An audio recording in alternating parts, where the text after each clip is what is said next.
get on with the second doha, which is titled as Searching for Evil. We'll chant the second doha twice, please. बुरा जो देखन मैं चला, बुरा न मिलिया को, जो मुख देखा अपना, मुझसे बुरा न कोई कबीरा, मुझसे बुरा न कोई। बुरा जो देखन मैं चला, बुरा न मिलिया को, जो मुख देखा अपना, मुझसे बुरा न कोई कबीरा, मुझसे बुरा न कोई। So the title given the gist of the message is Searching for Evil. Simple translation, but a profound meaning. I went on to search for a crooked guy. Bura jo dekhan main chala, bura na milya koi. I couldn't find a single soul. I couldn't find a single guy who is crooked or bad.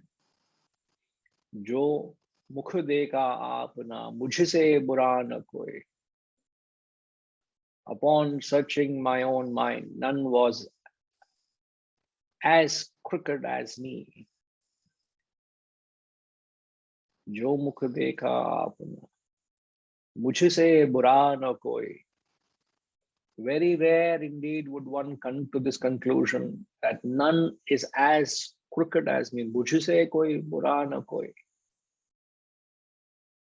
This verse simply establishes the fundamental argument we give that the world you experience, the life you live, is entirely, purely defined and determined by your perception. My life is how I look at it. Your life is how you look at it. It's not that we are given different situations, different circumstances. Let's say we're all in a same environment, in the same shelter. We could be together. We could be members of the same family. It's not that you're being presented different situations to interpret differently. It's the same thing. And how you perceive it is that alone defines your perception, that alone defines your world, that alone defines your life. So the question is, what is the perception you are taking to life? So what does this verse or this doha, what does it bring to the forefront? Firstly, every human being is constituted, any situation is constituted of good and bad. Again, the same concept which we learned last week, that everything in the world constitutes of opposites. There is good and bad. There's so much of good in every person. There's so much of shortcomings in every person. There's so much of positivity. There's so much of negativity in any situation, in any environment, in any religion, in any culture, in anything you take for that matter, there is good and bad. That is the very structure of the world. That's the very nature of the world. Now, what comes to the forefront is what you look at it. So where is your focus? When your accent is on the negative, you end up defining that situation by the negativity that has taken precedence over the positive. I hope you are all with me. There is enough for you to see, but you choose to see only negative. That alone defines your perception. So there are a few points. The first point we are trying to say is there is good and bad in every situation, in every person. The first line, he says, I went on to search for a crooked guy, met not a single person. So the first line, the first half of the verse is trying to say your world is defined by your perception. So this person, which is Kabir, he says, I couldn't find a single perception. Why? Because his perception was good. If your perception is good, you only see good everywhere.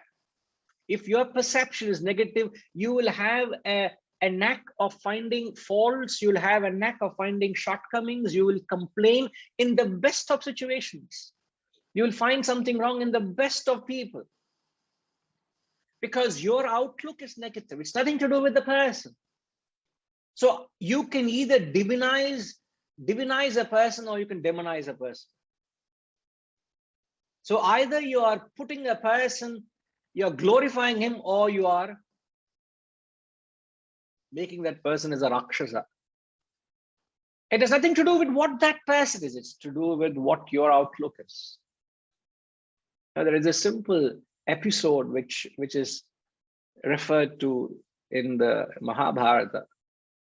The two people individually called upon by Lord Krishna. I'm sure you all have heard this story. It's very apt here. Lord Krishna once calls Duryodhana and he says, can you go and find one good person for me? And you know, Duryodhana was epitomization of adharma.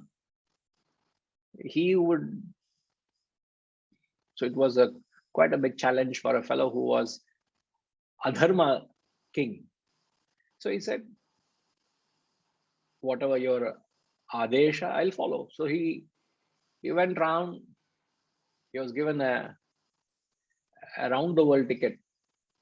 I said, go and come back in a month's time and tell me, find one good fellow. If you find any good fellow, come back and give me a list of those whom you find.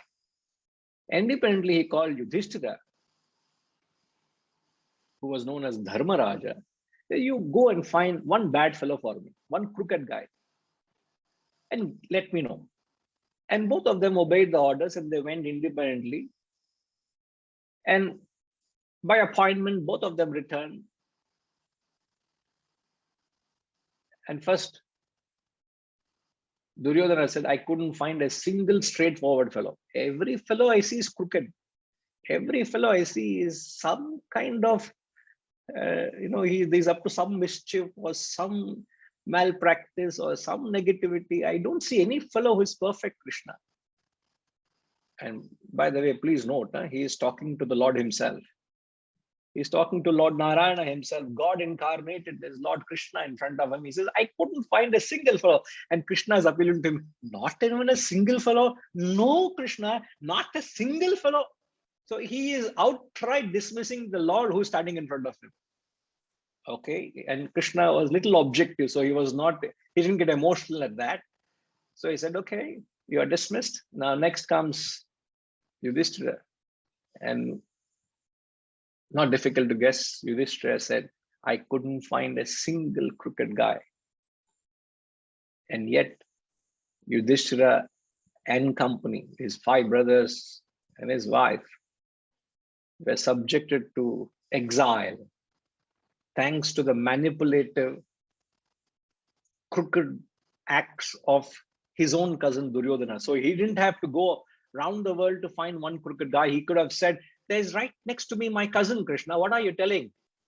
The same thing Duryodhana could have said, you are there in front of me. Why should I go around the world to find one good guy? You are there right in front of me. You are the Lord incarnated. So you can have goodness personified in front of you. Yet if you don't have the eyes to see, you will not see it. Whether be it good, whether be it bad, you must understand the world is what you look at it. So the question is, ask yourself, what is that lens you're wearing and what vision is it lending to you? I can see you all, but it's a little blurred. But the moment I put on the specs, you all are very clear. Similarly, what is that perception that you gain is purely defined by the nature of your thoughts. If your thoughts are positive, the entire world becomes radiating with joy and bliss and happiness. If your thoughts are negative, that very same world becomes competitive. The very same world becomes challenging. The very same world becomes a source of conflict, strife, and friction. So it is not the world, it is your perception. First point. Second point, the mistake we make is having perceived, okay, you make a mistake or you come to a perception. Now, what is the mistake we make is we go about defining the quality to be the personality, which is the mistake. A person may have a certain quality or an attribute, but we fail to realize the mistake we make. What is the mistake we make? We go about defining the quality to be the personality. The quality is not the personality. I hope you understand what do I mean by that phrase, the quality to be the personality. You're taking a part and defining it to be the whole. You get what I'm saying? You're taking a part and defining it to be the whole. The part is not the whole. Part is a part of the whole. Part is not the whole. Isn't it? No. I hope you get the concept. Now, I want you all to give me an example so that I want you all to give, so that I want to know how much you have, not how much you have understood, how much you have misunderstood, not misunderstood rather. My goal is to ensure you're not misunderstood. That level of understanding will obviously keep enhancing as you keep relating to these ideas. All right. Yeah, to begin with, Hirenji. I will start with a probably, I mean, I'm understanding what you're saying, the idealistic situation as Kabir saw through his perception when he went to the bazaar. But is in reality, if Yudhishthir could see Duryodhana as being the epitome of dishonesty or disaster, would it not have been better to take some steps? What is happening right now in USA right now, we got a disaster situation about the whole country, right? And because of a demon, I don't want to name that demon. And it is, if we don't see that demon and take enough steps, we'll have to wait for Krishna or Rama or somebody like to come, right? So how do you decide, how do you define that? I can be very idealistic. I agree with it. I can think about the second thing you define quality to be personality. That is also, I'm understanding it. But these two examples I gave you, unless we wait for Krishna or in this age, I don't know where, Biden could not be probably Rama. What do you do? As you are being very safe without taking names, I also be very safe. Yeah, you know? Okay. Now, I will only want to, in fact, I would have clarified that point and glad you brought it up. So when we talk about the world being a picture of your perception, we are not trying to say that you become blindfolded to the realities of life. You would see someone who is corrupted, you will see him as a corrupt person. A person who is naive, a person who is very pure and who is not harmful, you will know the difference. It's not that you are clouded and blindfolded and you don't see a crooked person as crooked, that you don't see a straightforward person as straightforward. You would obviously see the difference. But you give the benefit of doubt to that person. You don't allow your perception to be negative towards a situation. You get what I'm saying? You are a person with a solution. You don't want to end up with an attitude which is negative, which only destroys your life. So if I have a negative attitude, what does it do to me? Doesn't it destroy my life? I will only try to bring in a solution to the problem. First of all, find out why is a person behaving the way he's behaving. And if is any way I could do anything. Sometimes you can't do anything, and best thing is to give the time and space to them to sort out their challenges or problems they're facing. But you are being charitable to that person. What could have prompted that person to behave that way? Not that you don't see imperfection as imperfection, you see, but your attitude and thought processes are positive because your thinking is positive. So like they say, you put yourself in another man's shoe. You think, what could have made that person be rude to me? Maybe have I done anything wrong? Was I instrumental? So rather than reacting to his cruelty, you're being positive towards, you're being constructive. In that sense, you're positive. It doesn't mean you become blindfolded and you don't see black and white as white. You see black and white as white. You're only trying to be constructive to a situation. In that sense, you're positive. And that we all can, can't we? Yes. Yeah. I think good explanation. I like it. Yeah. Okay. Sir, even if you don't like it, I have given a good explanation, sir. No, you did. No, I'm just kidding. No, no, it brings clarity, definitely. So it doesn't mean you become stupid or non-perceptive. You're very perceptive. You see things as they have to be seen. You see imperfection as imperfection. You will find reasons as why it is the way it is and try and uplift them or bring them out of it. You get it? In that sense, you bring in a positivity to a situation rather than complaining and being negative about it. All right. Okay. Yeah. Thank you. Yeah. Yeah. All right. Now I would want to engage in this. It'll be good to see you, Kashish. Is that how I think I did pronounce your name correctly last time? I just want to be sure. Yeah, you pronounced it. Yeah, right? You got it. Okay.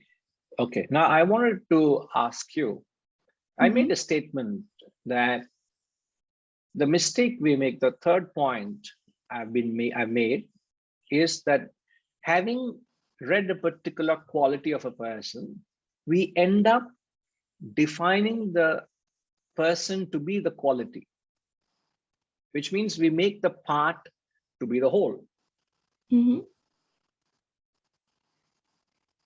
You define the quality to be the personality. Now, what do you understand by that? I understand it to be that you like see the person as a well-rounded individual, and you recognize that there is capacity for light and darkness within them both. And in this instance, there is one quality that is becoming dominant in this particular situation. So like maybe they're showing more of a negative trait about themselves or a more positive trait, depending on how well they are equipped to react to whatever is being thrown at them. It's not what the person is showcasing, the person is perceiving. It's not from that person, it's from my perspective. So if I see a negative quality in a person, there's also goodness, but when negativity comes to the forefront, what happens to the good qualities? They are diminished, or they go into the backdrop. They're not seen. So what I'm doing, therefore, I am defining the person to be the quality. Now, just for example, You know, there was this guy, there's a boy's name is Aryan, is it? Aryan Khan.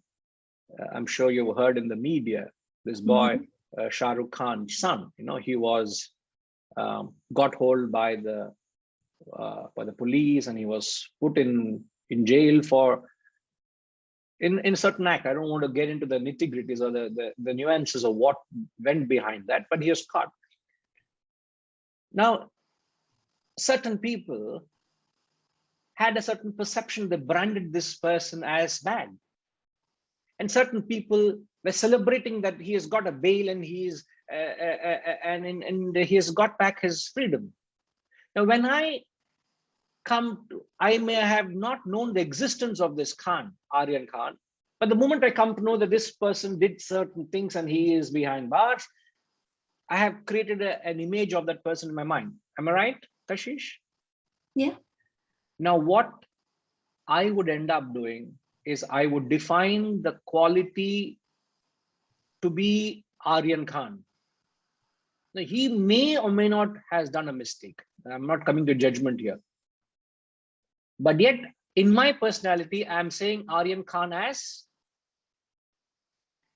a certain person, a person with certain negative characteristics, based on a certain incident, which is a wrong thing to do. You may see a particular quality which is negative, yet there may be far more good in him than me. Is it not possible? Of course. That is the third point, to ensure that any situation, don't go about defining the quality to be the personality. Understand, if there is negative, there's also positive. If there is positive, also negative. So you are never taken by a surprise. Any situation also. So you are very objective to what the personality is. I hope I'm not giving contradictory statements or messages here. You all get what I'm saying? All good, Kashish? Yeah, I understood. Right. Yes, Harish. Looks like you have something to say. Hariom Guruji. Yes, Hariom.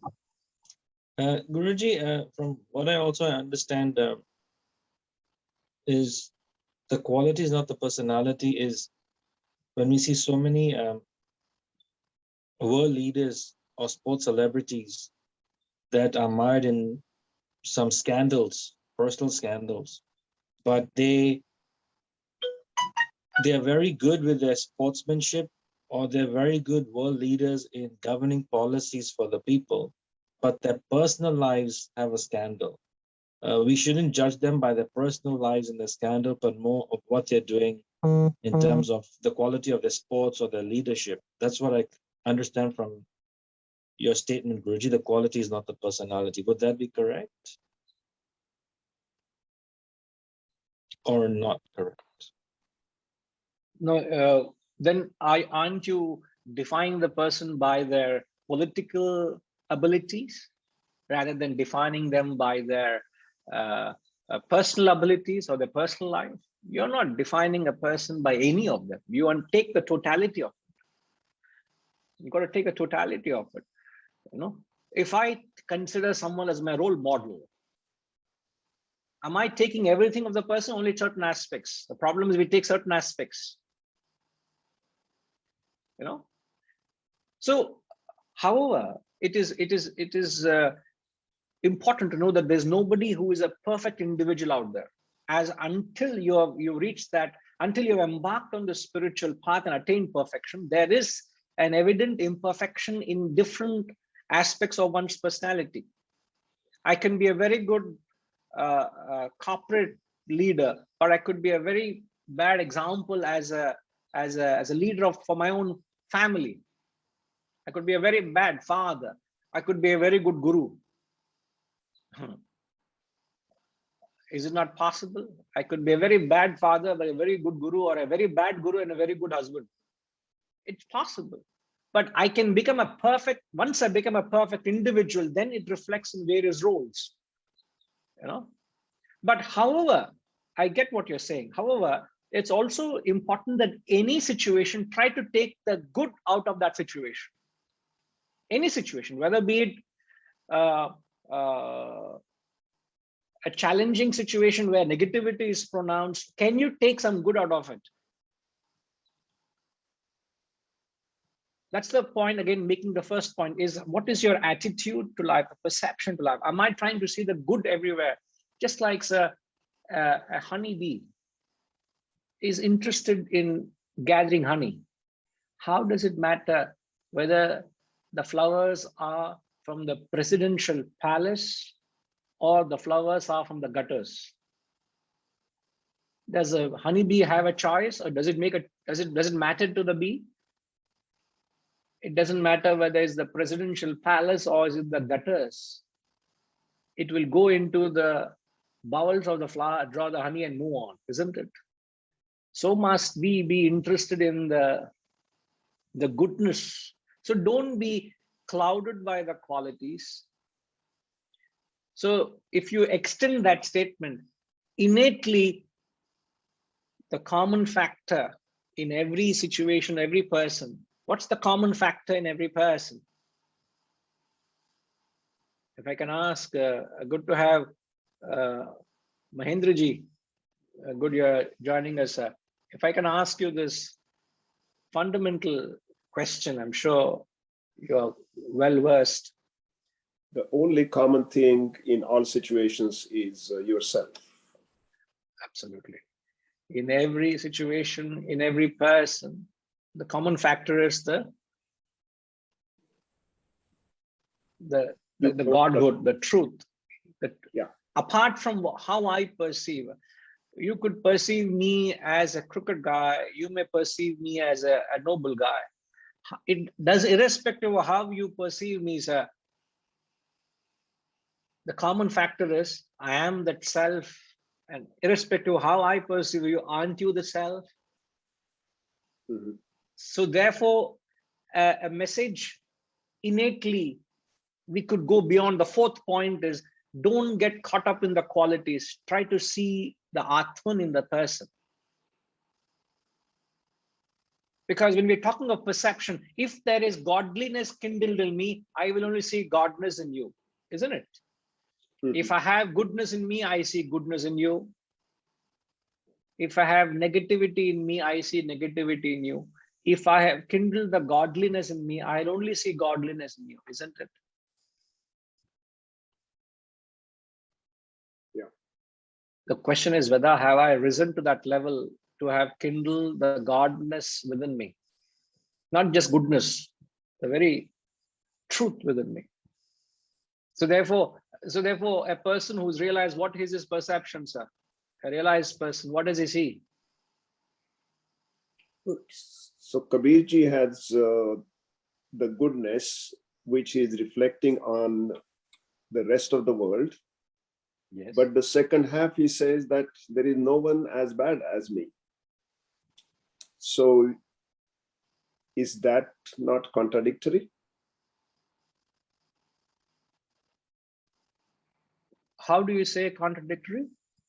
Because in the first half, I say that I tried hard and long and I did not find a single bad person, which means that I have the positivity towards the world. I look at things positively rather than negatively. But then when it comes to look at myself, my inner self, I said, mujhse bura na koi. So, good observation, a very valid point. Before I could hear from your wife, I'm sorry, is she? Yeah. She wants to say something? Yeah, no. So it means that, everything is about me, my, like again, the same thing, the perception. So happiness or the positive or negative feelings, they are created from me only. So that's why, so when I realize that, and when I look within, I realize that nothing is negative outside. Everything is within me. My mind is creating it. Absolutely. I'm so glad you said that, Ma. Whether you're creating a hell for yourself or heaven for yourself, it's not the world, it's your own mind, it's your own perception, it's your own making, isn't it? There's nothing called as source of joy or source of sorrow. It's all within me. So that beautifully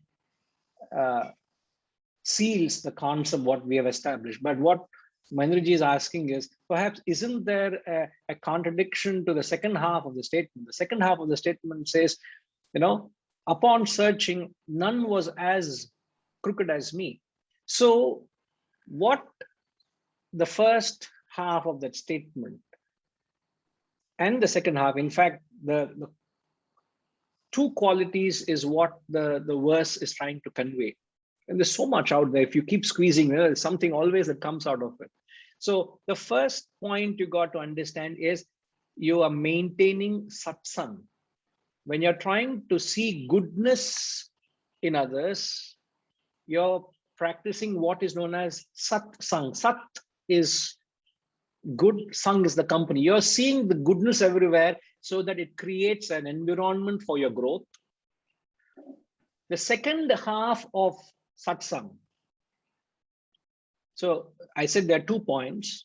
In the first point, you see the goodness in others. The second half of satsang is you see the shortcomings in yourself. So the end result is I improve and correct myself. So satsang is to find good in others and faults in oneself, so that I improve, I become a better person. But what I do, if I am only trying to see shortcomings in you and only the good qualities in me, then I'm never growing as such, isn't it? The real growth is getting rid of my imperfections. I need to, if I want to become a strong person, I need to address areas of my weaknesses. Then only I become a strong person, isn't it, sir? A strong sportsman is one who has an overall physical health. And if there is let's say if he has a sore shoulder, that sore shoulder becomes a thorn in his flesh. As they say, it becomes an impediment for his ability to play that sport. So the only way he'll get over that is by strengthening his weakness. So satsang is to find goodness in others and shortcoming in oneself so that I blossom and evolve.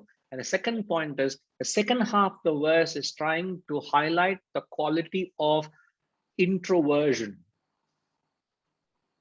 Introversion or introvertedness. When you are introverted, okay, what is the opposite of introvertedness or introversion, Mahendraji? Extroversion. Extrovertedness or extroversion. So when you are an extrovert, means when your attention is outward, I can find the faults in the world, but I will not know my own faults, isn't it? If I want to correct myself, I need to change my attitude of extroversion to introversion. I must learn to start looking within.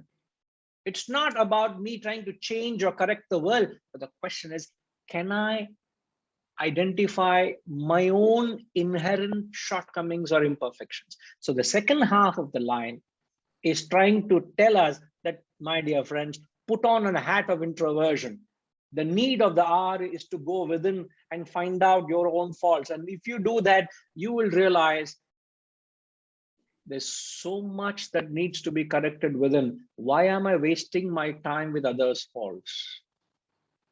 Why should I get involved with others' personalities? There's so much that needs to be mended within. Believe me, there's so much wrong within me. You will have no time for this. But that realization can only happen if you're introvert. And that's what Kabir ji says, Jo mukh dekha apna mujhse bura na koi. I couldn't find anybody as crooked as me. It means there's so much. So it also enunciates the first half. He says, I see goodness everywhere, but there's a lot of correction required within. So if you look at it from this perspective, perhaps there is no apparent contradictions now. But why did he not focus only on himself and say that I have a lot of impurities, let me become pure, and the moment that happens, the world automatically becomes good to me? But to attain that end of attaining that goodness, you need an environment. You need to create a conducive environment. It's like when you are not healthy, when you are extremely unhealthy, are we not put into an ICU, which is the best conducive environment for your recuperation, for your rehabilitation? Once you're strong, you don't need a protective environment. Wherever you go, your body is strong and immune. So spiritually, satsang is one of the most quintessential elements for your transformation. So you need to create a positive environment. One is that.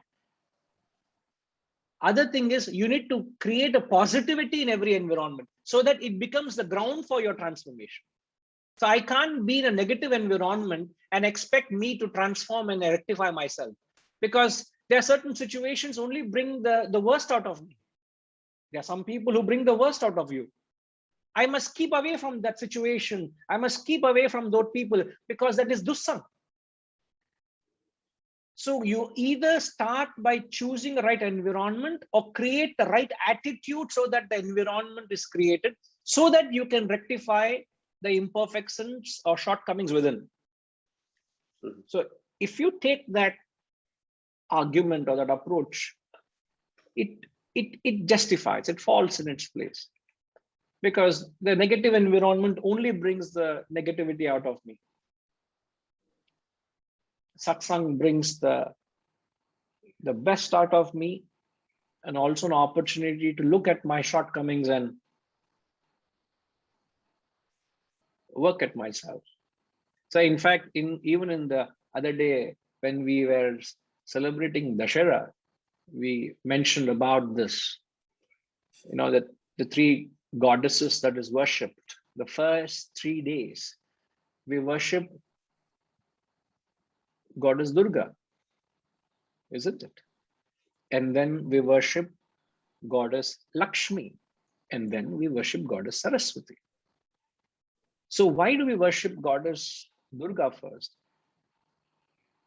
It symbolizes the destruction of the negativity within me first. So spiritual journey starts with destruction of negativity, which is my Rajas and Tamas. And then comes establishment of Sattva, and then only you can imbibe the higher knowledge. So it all starts with creating an environment where the negative in me gets curbed, destroyed.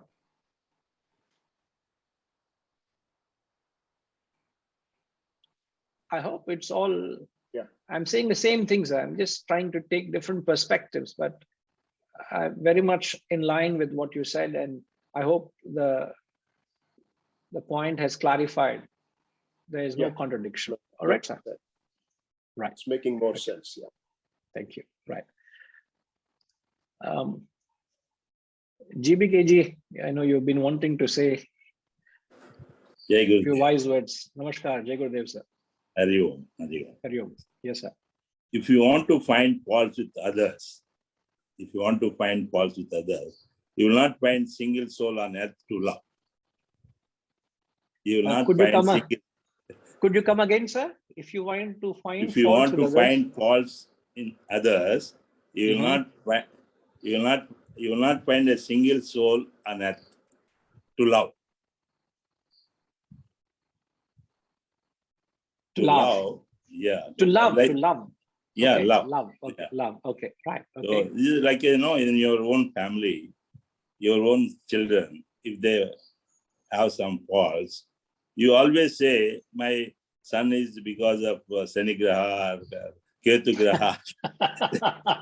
You never give that's why, unless you have the attitude of Vasudeva Kutumbam, that attitude is more important. Otherwise, if you want to find faults within you, you always see that, the same, which I had some faults, I could improve, I became now the right. Everyone has got the opportunity to come out, maybe because of childhood, children or parents.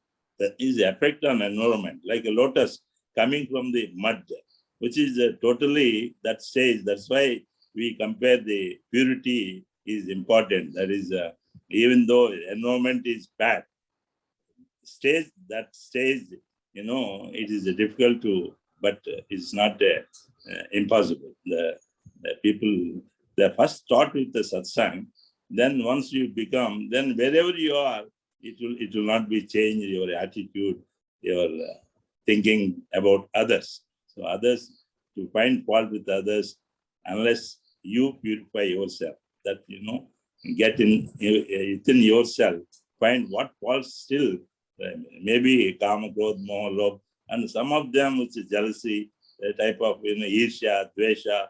So continuously finding, that is what Kabir says. Try to find yourself. What else? You have some faults, which everyone is, today's observation is true. Right. Appreciate. Really appreciate. Thank you. Namaskar. Setuji?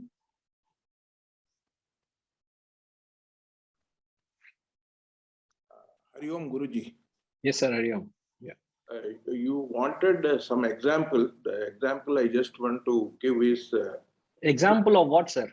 example of you see some blemish, but you don't assume it to whole. So Yes. see, we have many people in every family. They work for them. We have servant, cook, or driver, and all that, and they are indispensable. When they have some negative qualities, either they are not punctual or they are absent and all, we overlook because they are indispensable. We know their skills, we accept, and they continue. Same way, we buy vegetables and fruits. If they are spoiled little, we don't discard the entire thing. We just cut that piece and we use. And I had one experience, Guruji, in '94. I had in my office a peon whom I sent to bank to withdraw some money, about 5,000. It was a fairly big amount that time. And he said he lost it in the bus. And we knew he was bluffing. Then we said we will make a complaint to the police. Then his family came. They said, you forgive him. Then I came to know he has, that means he has taken. So I forgave him, and he stayed on with me for another 20 years. And we did give much bigger responsibilities. He used to draw big money during salaries and bring it. So we all come across umpteen occasions where, such examples. So I just wanted to share. Amazing. So touched by your experience, and also the beautiful example you took of getting rid of a rotten tomato. You don't have to get rid of the whole basket. Just get rid of that, and you can still make use of the rest. So it's how powerful is that one act of your positivity has transformed that person.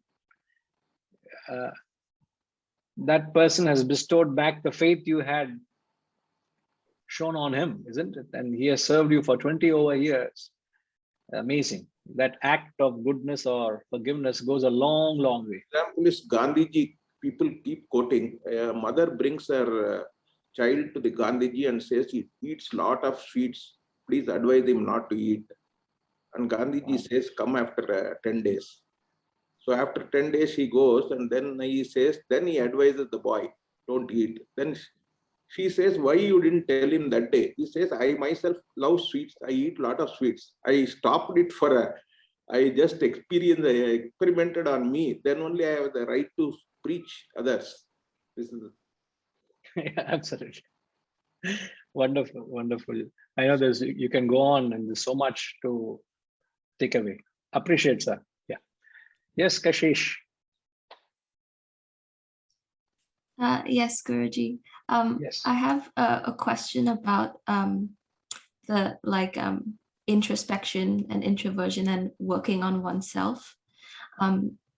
I wanted to ask, how do you know when that introspection becomes self-deprecation? Like how do you draw the line between trying to work on yourself and trying to be a better person to only finding faults in yourself? Because isn't to be human to accept that you are always going to be flawed and that there should be some self-compassion or self-empathy as you work on that, because you can never achieve perfection in yourself, I feel.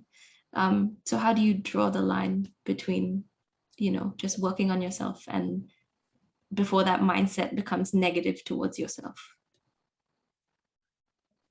Don't mind me answering this question in a very odd way. How frequently you have a shower? Once or twice a day. Why?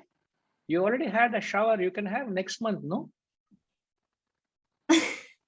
You start to feel unclean. So you feel, even though you have twice a shower a day, you feel there's a certain odor and dirt and impurities and imperfection. You have to constantly keep cleansing yourself. How many times do you brush your teeth or keep your gums in good repair? Why? Because I need to keep them healthy, isn't it? I can't be self-pitying or compassionate toward myself and say, okay, once in a while I'll do that. No, see, inherently there is imperfection.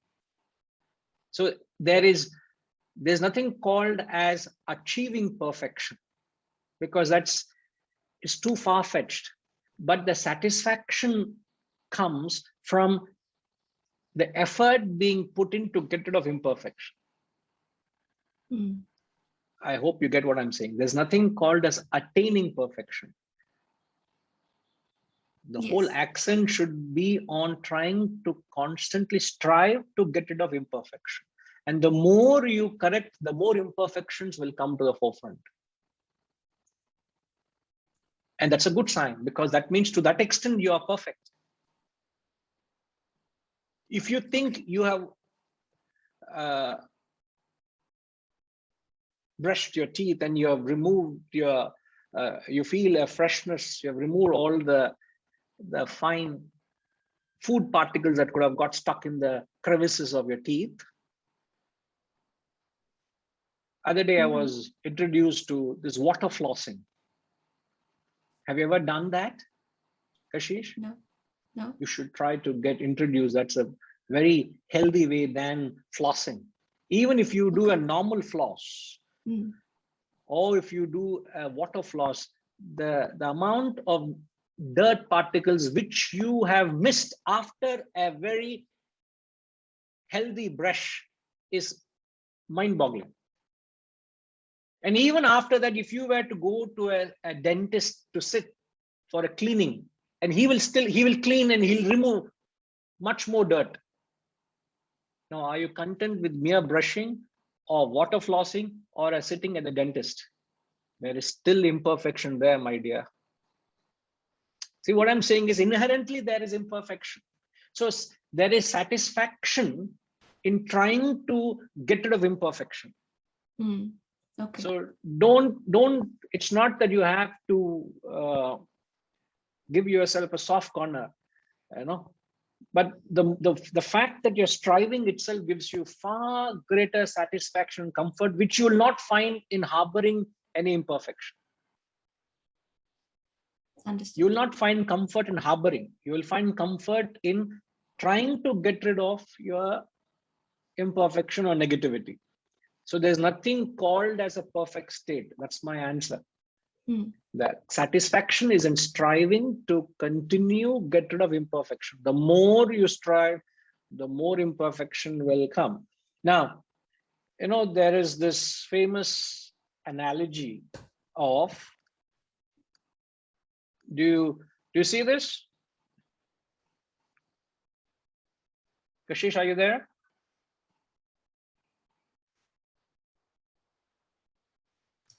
Yes, Guruji, I'm still here. Okay. Now, have you seen, may not be this specific picture, but this picture is a very famous from the Shastras. Have you seen this? I think so. Is this the one where the whirlpool is happening? Like the No, it's the famous episode of the gods and the demons are churning the Milky Ocean to draw out nectar, which is suggesting they wanted immortality, you know, and gods and the demons both wanted. So they're churning the Milky Ocean. Now, if you can relate to that context, when they churned the Milky Ocean, what is it that came first?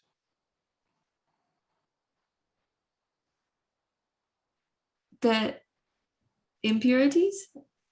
The impurities, you're right. The poison is that came first. So when you want to perfect yourself, so what will come out is tons and loads of impurities. So don't be dissuaded. Don't lose your motivation, because when you want to perfect, what comes out is imperfections. And then came the perks and all the goodies. And then came the nectar, which is immortality. So this is the natural progression of spiritual growth. So when you're evolving, when you want to become perfect, what comes out to the forefront first is imperfection and shortcomings. So don't be so it's okay to have some negativities. No, I don't think you should have that thought. Isn't it? Okay. I wouldn't. I'm sure you wouldn't. Okay. Understood. Does that help? Thank you, Does that Guruji. answer? Yes. All right. Yes, that answers very much. Perfect. Right. Mahendraji, just a minute, if you can just hold on, sir, please. Hirenji.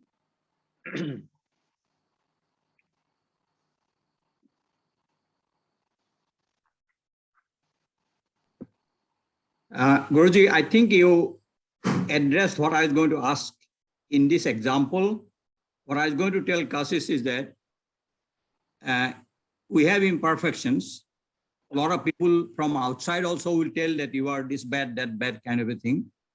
We should still always need to have self-confidence that I can improve upon certain things. So self-confidence is very important. Even if we know that I have imperfection, that I can improve upon it through satsang or whatever. So you just addressed briefly in one sentence while giving the example. Thank you, Ji. I'm glad. Right. Thank you. Yeah, Mahendraji.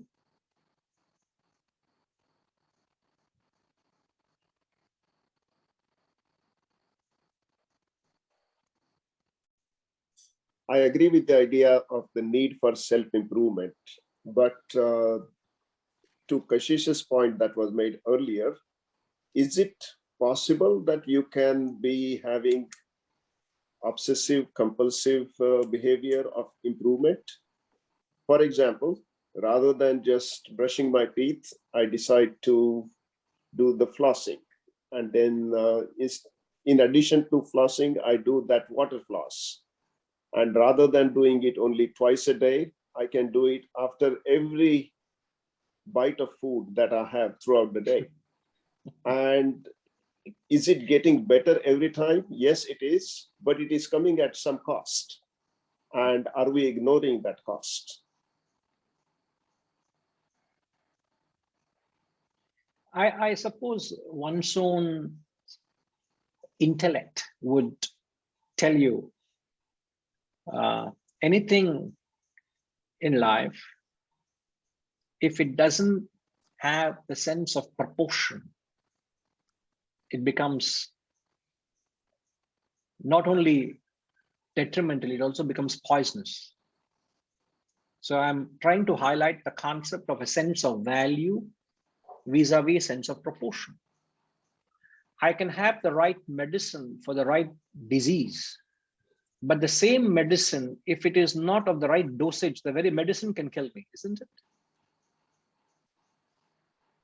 Medicine is a cure for the disease, but in the right proportion. That's when you go to a specialist.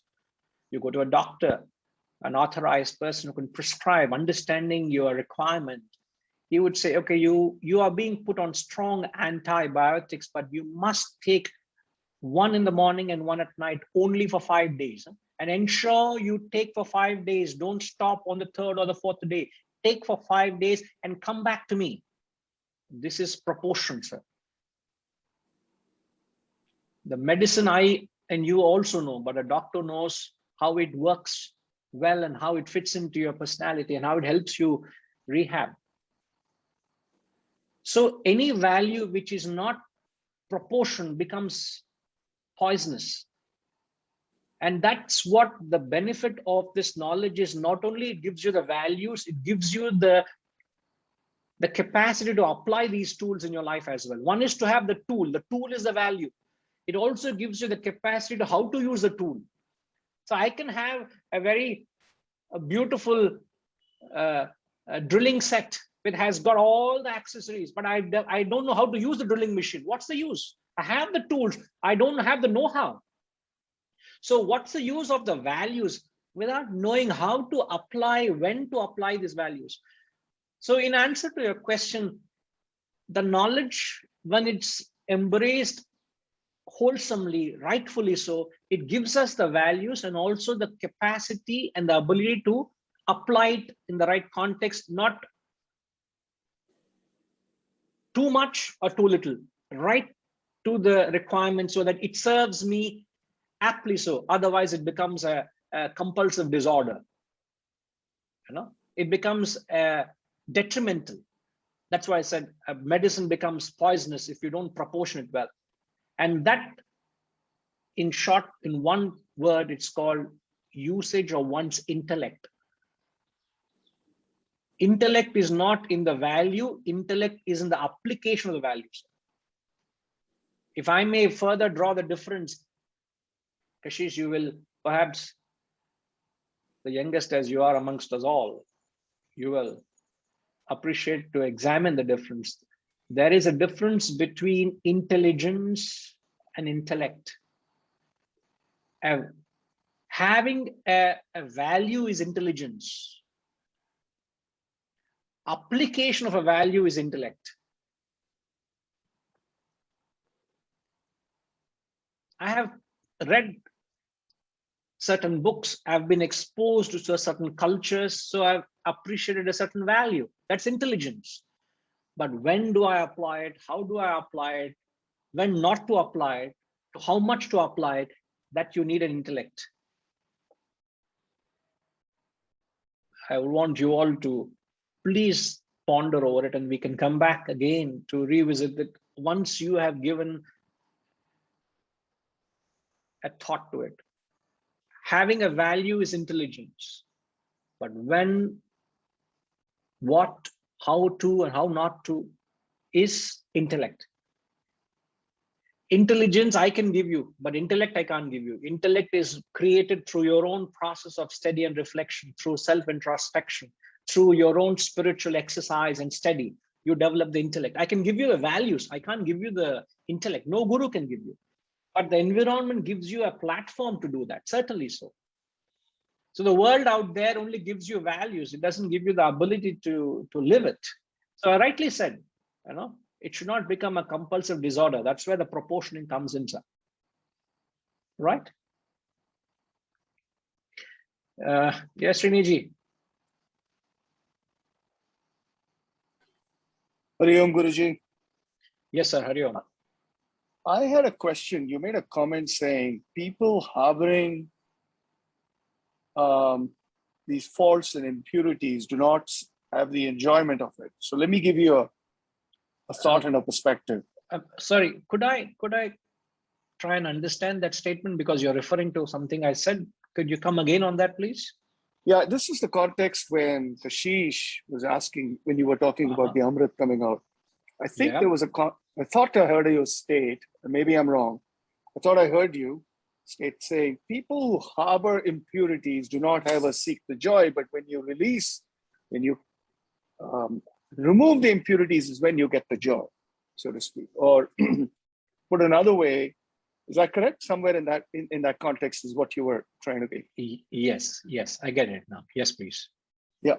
So let me ask a question. So let us say a person, humanity is all initially in today's world, one of the quotients that people look at is material quotient and material acquisition of wealth, let's say, right? And if I'm looking at that, people seem to seek temporary, it may be temporary, but there's joy, and that could be seen as an impurity till you say, I want to have a spiritual freedom. So I'm still questioning the thought of saying, harboring what you would call, whether you may call it vasanas, whatever you want to call it, these impurities or acquisition in this particular example, they seem to have gained joy. So how do we reconcile to that? I have a small car. Remember the other day, you were giving me an example on the first particular thing that you had, whatever small, maybe not you, somebody else we were talking to. It's the first small possession that you had, you got a lot of enjoyment and joy. And as it may be a little toy as you're a little boy, right? And then you bought a real car, just brought joy. This is acquisition of wealth where you're harboring it and you're getting joy. So how do you reconcile to that?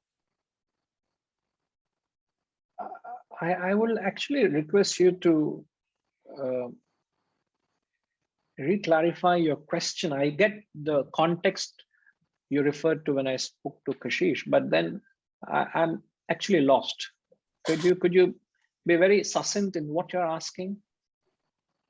So maybe I understood it wrong. I thought the point you made is joy, you have joy when you are releasing the impurities, is when you get, correct? Isn't that what you kind of say? See, let me clarify what I said to her, then perhaps we'll come to what you're asking. So what I said to her is, there's nothing called as reaching a perfect state. Perfection is too idealistic. We can't attain that. There's nothing as perfection. The whole accent in life should be to strive to get rid of imperfections. And the satisfaction comes in the effort to get rid of them. But the moment you self-pity yourself and hold on to those imperfections within, knowing that you're harboring them, is not going to comfort you. Any negativity. Let's say if I have been very egoistic in a particular relationship or in a particular experience, and it's my ego that is ruining that relationship. And if I need to mend that relationship by me curbing my egoistic views about it or my ego, and I can do that. But the moment I mend my ego and I humble myself and I taste the benefits of how the relationship gets ironed out and how things gets normalized, because the other person is still harboring ego, but I have humbled myself, I have curbed my ego, and it has resolved the problem. The satisfaction is far greater because I have corrected myself and it has resolved the problem, than me saying, oh, if he thinks too much of himself or herself, I also think too much. I'm not any less. I also have my point of view. But what am I doing? Am I not harboring my ego? Am I not holding on to my egoistic notion? And that's not causing any comfort to me, nor does it help me resolve the problem. But if I have attempted to get rid of my imperfection, which is to liquidate my ego a little bit, I don't become any small by humbling myself. Perhaps that will help.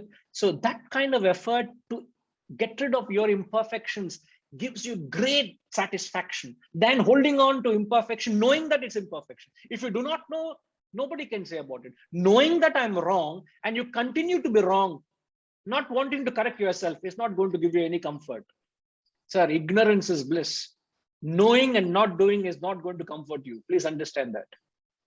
Ignorance is bliss. Knowing it and not doing anything about it is not going to comfort you. Therefore, I said, the more you go within, imperfections come to the forefront. And when you see them, you have an obligation to get rid of it. So strive to keep correcting yourself. I can't correct something which I do not know. But the moment I'm introverted, mujhe se bura na koi, things realize that there's so much of faults within me. And I keep attempting and attempting. I only become a better person. And satisfaction is in striving, not in being complacent to my imperfections, having known them. This is what I think I conveyed in a different way, but I've just expanded on it. Yes, sir, please. So I am very clear on that. So let's take a very similar behavior, another behavioral style. So versus ego, let us say, now I'm using a business context a little bit here. So let's say it's a concept of winning. Okay. In situations, people like to say, you often say, let's find a win-win solution. In some situations, you say, I want to have a win-lose situation. Okay. Now, in my experience, Indians tend to love win-lose situation. We have to walk out of a room saying we have thought that we are in the negotiations, we have won and the other person has lost. That's generally what one has seen. So in this particular case, I have joy each time I'm winning in this particular case. So how does the buddhi come here to say that there is a self-realization, to say it's not true winning? That is what I'm trying to say, because I'm getting joy each time I'm winning. So there must be, I see in the twice you explained yourself, you took the example of joy, vis-a-vis lasting peace and happiness.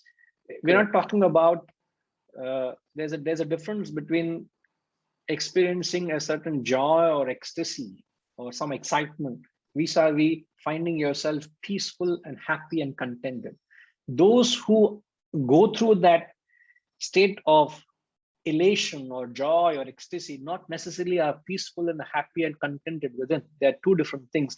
You may have days of joy, but not peace and happiness in life.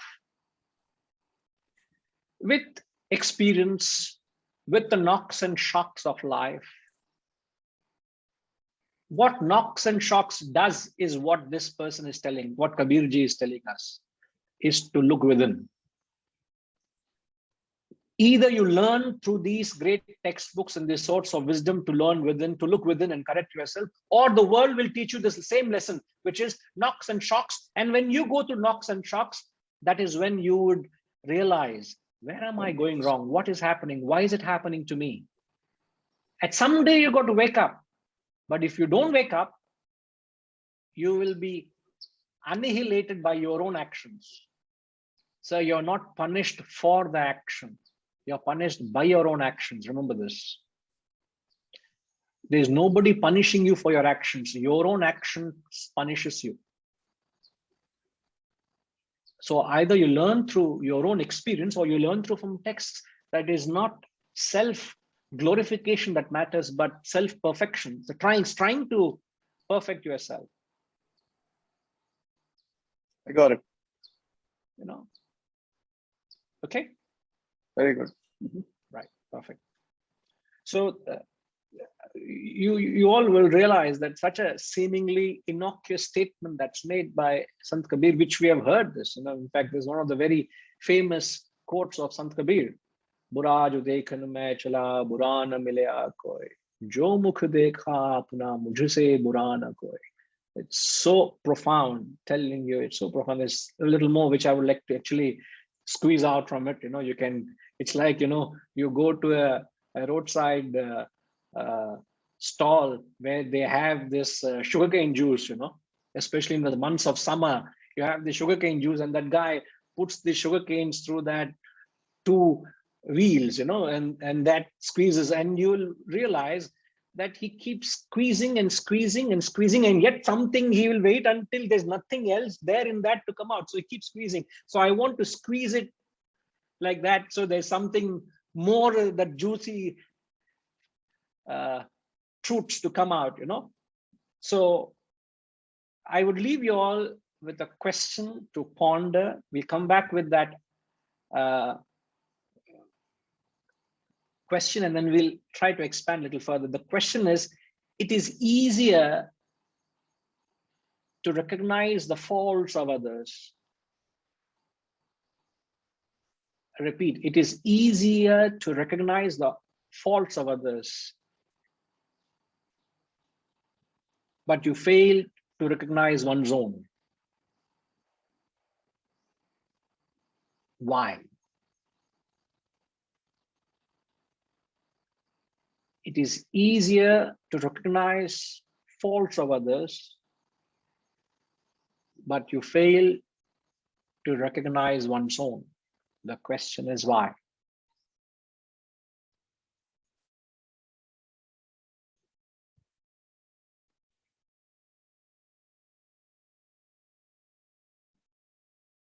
I know there have been a lot of comments and questions. I'm afraid I can't get into it because it will be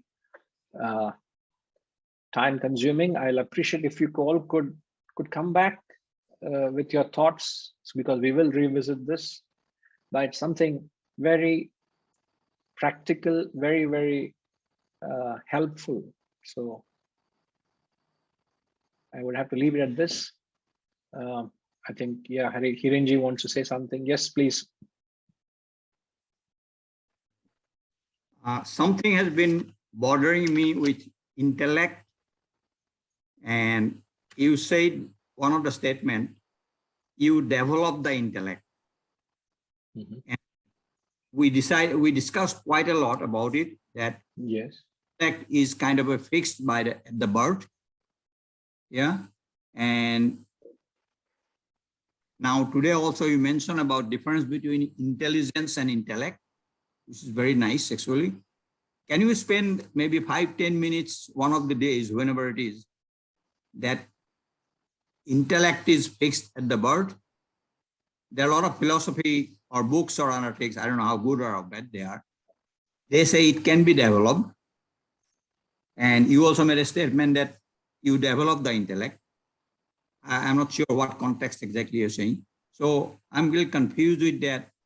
As we we start to increase our buddhi to make a right decisions, why intellect remains at the same percentage as it was birth? Why it is not improving? Did I make clear about it, or? You're saying why is the intellect not developing? Is that the question? Yeah, you said that the percentage of intellect is already given to everybody at birth. No, everybody is born because of the purva karma, whatever you have done, you carry it forward. If you had 20% at death, you will continue 20% intellect at birth, because it's just a carry forward.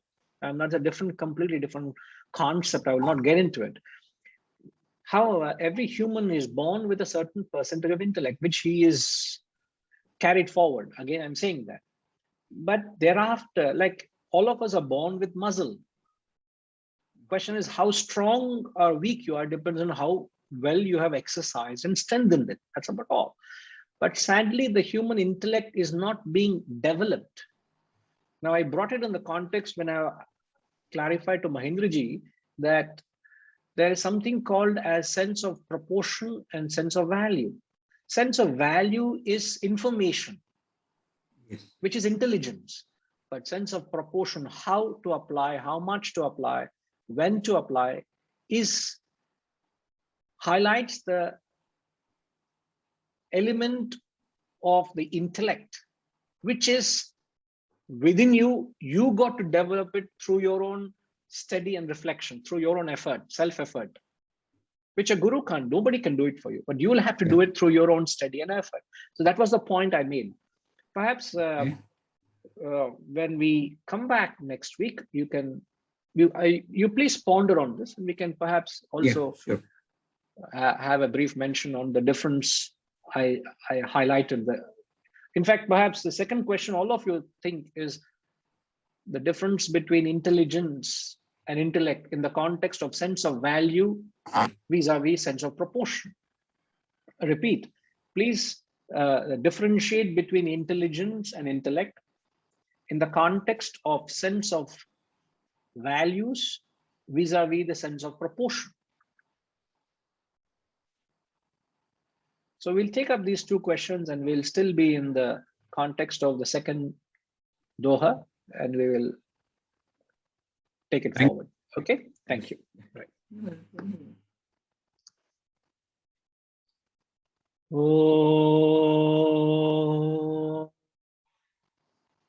Purnamada Purnamidam Purnat Purnamudachyate Purnasya Purnamadaya Purnamevavashishyate. Om Shanti Shanti Shanti. Hari Om. Shri Gurubhyo Namaha. Hari Om.